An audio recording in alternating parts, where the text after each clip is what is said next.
Pessoal, espero que vocês estejam bem. Quem vos fala é o professor Vinícius e a gente vai dar continuidade à apresentação de avaliação da fertilidade do solo, tá certo? Na apresentação anterior a gente tratou especialmente da fase da amostragem, onde nós discutimos aspectos relacionados à época de amostragem, o local de amostragem em cana-planta, em cana-soca, a separação das unidades homogêneas, a importância de se fazer uma amostragem adequada para a gente fazer uma recomendação correta de corretivos e fertilizantes. E nessa aula a gente vai falar das outras etapas relacionadas à avaliação da fertilidade do solo por meio da análise química. A gente vai tratar agora da parte feita em laboratório, na sequência o resultado da análise de solo com a sua interpretação e por fim a recomendação. Aqui, pessoal, a gente está trazendo para vocês alguns métodos que são empregados na segunda fase do processo de análise do solo, a parte das análises químicas que são conduzidas em laboratórios, tá certo? E é importante a gente destacar que existe distinção com relação aos métodos de extração adotados pelos diferentes laboratórios, mas também há métodos que são comuns entre eles. Por exemplo, a acidez trocável, no caso corresponde ao AL3+, ela é comum a todos os laboratórios, como a gente pode perceber aqui. Todos eles utilizam como extrator da acidez trocável o cloreto de potássio a uma concentração de 1 mol por litro. Portanto-se a acidez trocável por meio da titulação ácido-base. O método que determina a disponibilidade de boro também é comum a todos os laboratórios, como a gente pode perceber aqui. Todos eles utilizam como método para avaliação do boro disponível a extração desse boro com água quente, e a dosagem é feita por espectrofotometria utilizando o reagente azometina H. Tá certo, pessoal? O pH ele é avaliado tanto por reagentes diferentes, por exemplo, a gente tem um método que usa o cloreto de cálcio. Aqui não é citado, mas a gente tem também um método onde o pH ele pode ser determinado pelo cloreto de potássio, e a gente tem também a determinação aqui do pH em água, sendo essa relação entre água e terra fina seca uma variável. Por exemplo, tem laboratório que utiliza 1 para 2,5 e tem laboratório também que utiliza 1 para 1. Aqui nós temos alguns equipamentos que são utilizados na segunda fase da análise do solo, que é a parte da análise química em laboratório. A gente tem inicialmente a foto do pH-metro, utilizado na determinação do pH do solo, tá certo? A gente tem aqui um espectrofotômetro, que é empregado na determinação do fósforo. Temos aqui um fotômetro de chama, que é utilizado na determinação do potássio e do sódio. Temos aqui o espectrofotômetro de absorção atômica, que é utilizado para a determinação de micronutrientes. Bem, pessoal, aqui a gente tem o resultado obtido a partir da segunda fase do processo de análise do solo, que é a fase de análise química. Depois das determinações de laboratório, a gente tabela os dados e a gente vai construir essas tabelas com os resultados obtidos.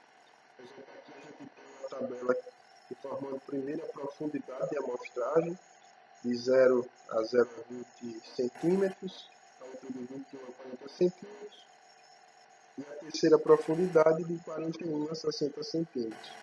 Posteriormente, a gente tem o pH em água, das 3 camadas amostradas, o fósforo que foi determinado em MEDIC, a acidez potencial, a acidez trocável, os cátions básicos, cálcio, magnésio e potássio, a capacidade térmica catiônica pH 7, a saturação por base, a saturação por alumínio, tá certo?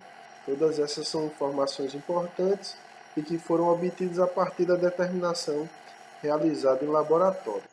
A gente vê que alguns espaços aqui estão em branco e a gente vai preencher com esses cálculos aqui do lado e nos slides posteriores, tá certo? O primeiro cálculo que a gente vai trazer aqui é o cálculo da soma de bases, que como o próprio nome fala, seria a soma dos cátions básicos, no caso cálcio, magnésio e potássio. Então, nada mais é do que a gente somar esses cátions básicos, e se tivesse aqui também o sódio, a gente também somaria. A gente pega o teor de cálcio no solo, que é 1,6, mais 1,2, que foi o teor de magnésio, mais 0,07, que foi o teor de potássio. Então, a nossa soma de base foi 12,87 centimol de carga por decímetro cúbico. Mas e aí? Esse valor a gente pode considerar como sendo um valor baixo, um valor adequado, um valor alto?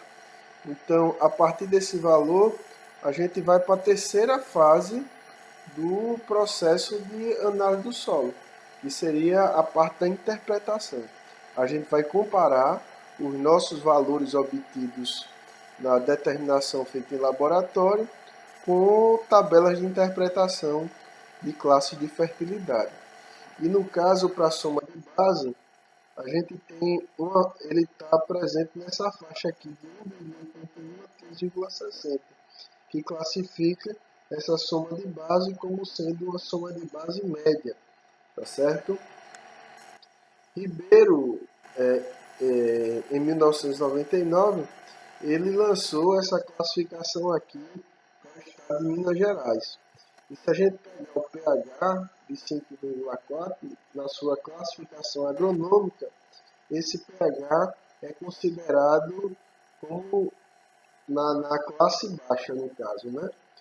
Que se a gente fosse para uma classificação química, a gente poderia considerar como retomando uma alta os cálculos, pessoal. Mas no caso a gente vai determinar agora a CTC efetiva, tá certo? Foi considerado como pH baixo. A CTC efetiva é representada pelo Tzinho e nada mais é do que a soma dos cátions básicos e do alumínio trocável. Então a gente vai pegar as concentrações de cálcio, magnésio, potássio e de alumínio e somar.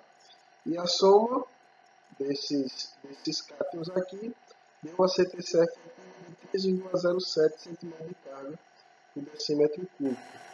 Com relação à CTC a pH 7, que é representada pelo P maiúsculo, a gente faz a soma dos cátions básicos mais a acidez potencial, que é o hidrogênio mais alumínio. E o resultado dessa acidez, o resultado dessa CTC total a pH 7, então foi 9,27 centimol de carga por decímetro cúbico. A gente podia preencher aqui, vocês podem fazer os cálculos para a camada de 0 a 20 para a camada de 20 a 40 e 40 a 60, em casa, como treinamento, tá certo? Com relação à saturação por base, a gente vai dividir a soma de base pela CTC a pH 7 e multiplicar por 100. A nossa soma de base, a gente já calculou anteriormente, foi 2,87, dividido pela CTC a pH 7, que foi 9,27, vezes 100. Então a gente tem uma saturação por base de 30,96%. Já a saturação por alumínio é determinada pelo teor de alumínio trocável, dividido pela CTC efetiva do solo, multiplicado por 100. E nós chegamos a um valor de 6,5%.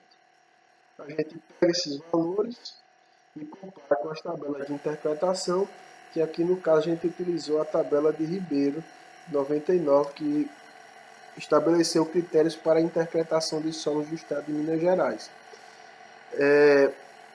Segundo essa tabela de classificação, a saturação de 30,96 está aqui nesse intervalo de 20,1 a 40%. Então, a saturação por base que a gente encontrou aqui foi a saturação baixa, tá certo? Com relação à saturação por alumínio, com a saturação de 6,5%, uma saturação para alumínio considerada muito baixa. Só aqui a gente já tem classes de fertilidade do solo para o fósforo disponível. O primeiro aspecto que a gente deve considerar quando a gente estiver avaliando essa classe de fertilidade do solo para fósforo é o extrator que foi utilizado para determinação desse fósforo. Nessa situação aqui a gente utilizou como extrator o Melic. Então a gente tem que comparar com a tabela para Melic. Se tivesse sido utilizado outro extrator para o fósforo, certamente a gente teria que utilizar outra tabela de interpretação, tá certo? E essa classe de fertilidade aqui, além do teor de fósforo, ela leva em consideração o teor de argila, tá certo? No caso, naquela tabela da análise de solo do slide anterior, a gente tem uma argila de 169 gramas por quilograma, enquanto o teor de fósforo foi 8 miligramas por decímetro cúbico. Então, para essa argila aqui, a gente está nessa faixa aqui de 150 a 350, tá ok? Enquanto nessa faixa aqui, o fósforo foi 8 miligramas por decímetro cúbico, então é menor que 15. Portanto, a classificação do fósforo na área que a gente está trabalhando estava com a classificação baixa. A partir daquela classificação baixa, a gente aqui pode recomendar a quantidade de fósforo que deve ser aplicado para a cana-planta, seguindo a recomendação de Oliveira e colaboradores de 2018, tá certo? E leve em consideração a expectativa de produtividade do ciclo de cana-planta, que isso vai ser em função do ambiente de produção e do manejo que eu venho empregando numa determinada área.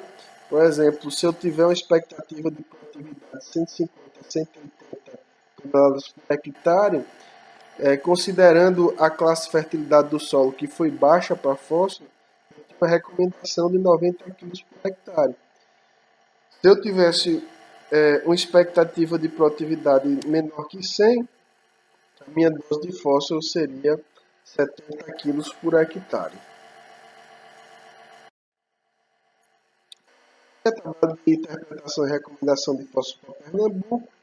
No caso, como a gente encontrou um fósforo de 8 mg por decímetro cúbico, quando a gente coloca aqui, ele fica nessa faixa de 6 a 10, que tem uma recomendação de 90 kg por hectare de P2O5 em cana-planta aplicado no fundo do sulco, tá certo? As recomendações de Moura Filho 2010, a gente consegue fazer a recomendação de NPK para cana-de-açúcar no ciclo de cana-planta, tá certo? A gente pega o valor de fósforo da camada de 0 a 20 centímetros, que é 8, compara com a tabela de recomendação. O 8 está entre 5 e 9. Na faixa de 5 e 9, a recomendação, a dose sugerida é de 120 kg por hectare de P2O5. Já o potássio, a gente tem aqui 0,07 centimol de carga por decímetro cúbico, enquanto a unidade da tabela de recomendação está em miligrama por decímetro cúbico. Portanto, eu preciso converter esse potássio para essa unidade aqui.